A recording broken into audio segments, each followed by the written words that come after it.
अरे नमस्कार सर जी। अरे नमस्ते नमस्ते रमेश बाबू, कैसे हैं? ठीक है सर। वाह वाह, प्रभु की कृपा है। मतलब काम काज खेती बाड़ी सब बढ़िया चल रहा है। जी सर जी, थोड़ा बहुत जमीन है उसमें खेती बाड़ी हो जाती है। अब बाकी बात जो समय मिलता है ना, ये मालिक का मजदूरी कर लेते हैं। बस ऐसे ही जिंदगी चल रहा है। इंसान को जो है ना हर काम दिल से करना चाहिए। जी। लेकिन बच्चा सबके पढ़ाई पे ध्यान नहीं दे रहे हैं आजकल आप। जी, स्कूल तो जाता ही है और ट्यूशनों लगा के रखे हैं।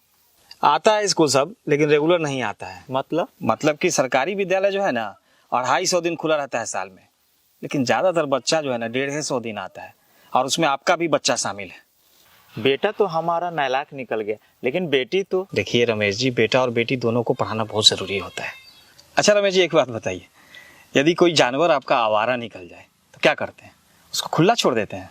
अरे नहीं सर, उसको नाथते हैं, मतलब सीधा करते हैं। मतलब कि जानवर को सही करते हैं जिसके साथ आपको 5-10 साल रहना है, लेकिन बेटा को सही नहीं करते हैं जिसके साथ आपको पूरा बुढ़ापा बिताना है। और आपकी बेटी तो पढ़ने में भी तेज है, लेकिन उसको आप लोग घर के कामकाज में फंसा के रखे रहते हैं। हम लोग किसान हैं सर जी, खेती बाड़ी का भी काम काज रहता है। अरे उस काम में आप लोग बच्चों की मदद सुबह शाम या छुट्टी के दिन में भी तो ले सकते हैं, है कि नहीं? ये तो हो सकता है। और सबसे आश्चर्यजनक बात बताएं जी, आपके टोले में अगर किसी एक घर में शादी हो रही हो तो पूरे टोले के बच्चे 4-4 दिनों तक स्कूल नहीं आते हैं। क्या कह रहे हैं सर जी?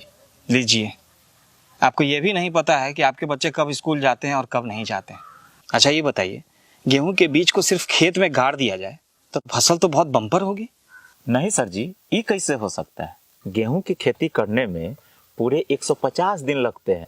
पहले बुआई करना होता है, फिर पटवन करना होता है, फिर खाद मारना होता है। पूरा सेवा करने के बाद फसल होती है। बच्चे भी पौधों की तरह ही होते हैं, सिर्फ स्कूल में एडमिशन करा देने से पढ़ाई नहीं कर लेते। आपको ये व्यवस्था करनी पड़ती है कि वो रेगुलर स्कूल जाएं, उनके पास किताबें हों, पोशाक हों, और वो घर पे भी सुबह शाम पढ़ाई करें, तब जाकर के उनकी पढ़ाई कंप्लीट होगी। नहीं तो आधे अधूरे तैयार फसलों की तरह उनकी पढ़ाई भी आधी अधूरी रह जाएगी। वो तो ठीक है सर जी, लेकिन हम सोचते हैं कि न रोज जाएगा तो कहियो कहियो चल जाएगा, यही कुछ सीख जाएगा। आप समझे नहीं रमेश जी।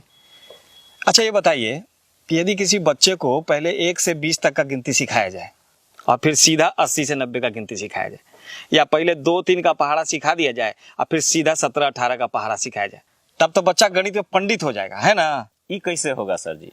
जी ठीक उसी तरह यदि बच्चे 2 दिन स्कूल आएंगे और 2 दिन नहीं आएंगे तो उनकी पढ़ाई पूरी तरह से नहीं हो पाएगी, क्योंकि वो आधा एक पार्ट का पढ़ेंगे तो आधा दूसरे पार्ट का पढ़ेंगे। इसीलिए तो हम ट्यूशनों लगा रखे हैं। अच्छा ये बताइए, 8 कट्ठा खेत को पटाने के लिए कितना देर पंपिंग सेट चलाना पड़ेगा? वही 3-4 घंटा। यदि 1 घंटा पंपिंग सेट चलाएं तब तो खेत एकदम पूरा पट जाएगा, फसल बम्पर हो जाएगा, है ना? क्या कह रहे हैं सर जी? फसलें नहीं होगा। जी ठीक यही बात ट्यूशन पे भी लागू होती है। ट्यूशन सिर्फ 1 घंटे का होता है, जिसमें स्कूल में पढ़ी हुई बात का रिवीजन हो सकता है, लेकिन स्कूल जो होता है वो 7 घंटे का होता है। उसमें हर विषय की अलग अलग घंटी होती है, अलग अलग शिक्षक होते हैं, हर पाठ को बहुत ध्यान से धीरे धीरे करके पढ़ाया जाता है, तब जाकर के बच्चे को समझ में आता है। लेकिन उसके लिए बच्चे को स्कूल रेगुलर आना होता है। सॉरी, लगता है कि हम आपको भाषण दे दे करके बोर कर दी, है ना? अरे नहीं सर जी, आपने तो मेरी आंखें खोल दी।